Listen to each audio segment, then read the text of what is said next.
लाहौर शहर की बात की जाए तो यहाँ पर कब्जा माफिया के खिलाफ पुलिस की तरफ से बड़े पैमाने पर ऑपरेशन किए गए और उन तक रसाई हासिल करने के बाद उनको गिरफ्तार भी किया गया।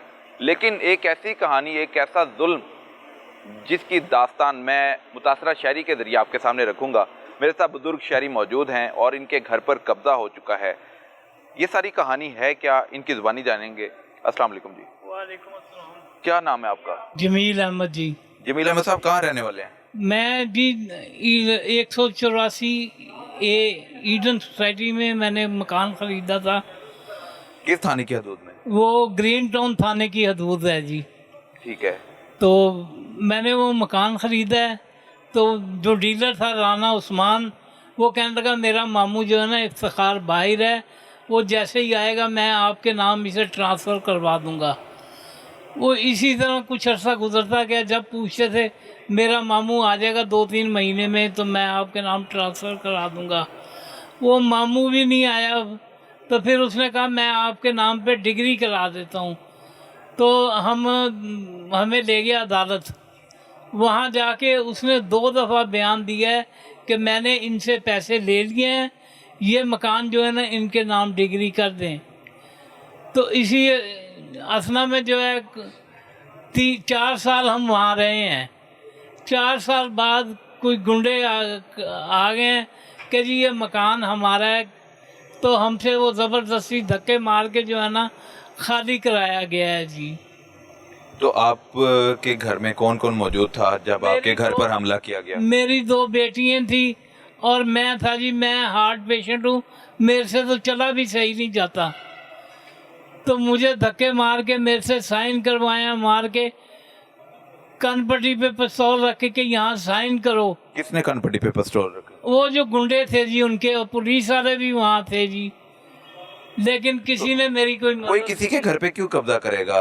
आपने पैसे दिए थे घर खरीदने हाँ के? जी, कितने पैसे दिए थे? कितने मरले की जगह थी? वो 5 मरले का डबल स्टोरी घर था।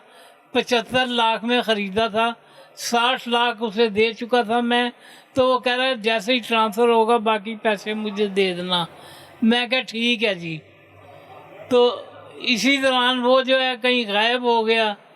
वो इनके मुमताज़ के साथ या इफ्तिखार के साथ मिल गया है। तो कौन मिल गया? राना उस्मान, जिसने हमें मकान जो है ना वो दिया था। अभी आपका मकान अब आपके पास नहीं रहे? नहीं, मेरे पास नहीं। कब खरीदा था और कितने माह हो गए फिर आपने कोई FIR करवाई? 2021 में ख़रीदा था जी। 2023 में 24 में जो है ना वो मकान नवंबर में इन्होंने खाली करवाया है। मैंने 1-5 पे भी कॉल की, थाने भी गया, लेकिन मेरी किसी ने नहीं सुनी जी। मैं गरीब आदमी मजबूर, मेरे से तो चला भी नहीं जाता। इसी तरीके से जो है ना मैं बस धक्के खाता रहा। फिर उन्होंने पंचायतें बैठी हैं। अब आप कहाँ रह रहे हैं? मैं अपनी बेटी के घर रह रहा हूँ जी। की आप अपना घर छोड़कर अब अपनी बेटी के घर में रह रहे हैं, जो कि आपने लाखों रुपए में घर खरीदा था, उस घर पे कब्जा हो चुका है। कब्जा हो चुका है जी, लेकिन हमारी कोई पुलिस वाला सुनता भी नहीं है जी। 2021 से 25 तक आपको किन किन तकालीफ से गुजरना पड़ा, किस किस परेशानी से गुजरना पड़ा, आप वो वाली बात बताएं कि पर्चा कितने महीने में दर्ज हुआ? सीधी बात बताएं मुझे। पर्चा देखें जी अब हुआ जब इन्होंने वो गुंडे करके निकाले हैं ना, तब 4 साल से हम रह रहे थे। हमारे पास कोई नहीं आया, ना मालिक आया, ना ये। सर कब्जा 2021 में हुआ, पर्चा किस सन में हुआ? 2021 में खरीदा था। 2021 में खरीदा, 2024 में जो है ना खाली कराया है इन्होंने। 2024 में खाली करवाया और अब 2025 है। 25 है। इस दौरान फिर बीच में कितने महीने हो गए? पर्चा कितने महीने बाद कटा? जब ये वाकया आपके साथ हुआ 1 पे कॉल की, पूरी पर्चा हो गया? नहीं जी, तो वो बताए ना मुझे। वो उन्होंने किसी ने सुना ही नहीं कि हम नहीं करते, जाएं आप ये। अच्छा, थाने वाले आपकी बात ही नहीं कोई सुन रहा था। 1 पे कॉल की? हाँ जी। किसी ने नहीं बात सुनी? किसी ने नहीं सुनी। कितने माह गुजरने के बाद फिर बिल आखिर पर्चा हो जाता है और कैसे हो जाता है? 8 माह बाद जी। 8 माह बाद क्या होता है? पर्चा हो गया है। किसके कहने पे? किसी सिफारिश ढूंढी? हाँ जी, कोई आदमी अल्लाह का बंदा ले गया था जी। डीआईजी ऑपरेशन साहब के पास। फिर पर्चा हो गया? हाँ जी, उनके कहने पे फिर पर्चा हुआ है जी। इससे पहले जब आप थाने राब्ता करते थे, 15 पे कॉल करते थे, किसी ने आपकी सुनवाई नहीं? नहीं जी, कोई मेरी सुनवाई नहीं हुई। थाने बंद कर देने चाहिए, डीआईजी तक रसाई हर एक की हो जानी चाहिए। हाँ जी, बिल्कुल ऐसे ही है। ताकि जो भी परेशानी में है, तकलीफ में है, जिसका जो मसला है वो फिर फौरी हल हो जाए। जी, अब पंचायत भी हुई है, उसमें उस आदमी ने कहा था, मुमताज़ ने, कि मेरा भाई है, हम 2.5-2 लाख जो करोड़ जो है ना वो ज़कात करते हैं। तो उसमें ये फैसला किया था कि 40-50 लाख रुपए इन्हें गरीब आदमी को दे देना ताकि ये अपने बच्चों का कहीं सर छुपाने की जगह ले ले। लेकिन वो पहले कहता रहा हाँ ठीक है जी, ठीक है।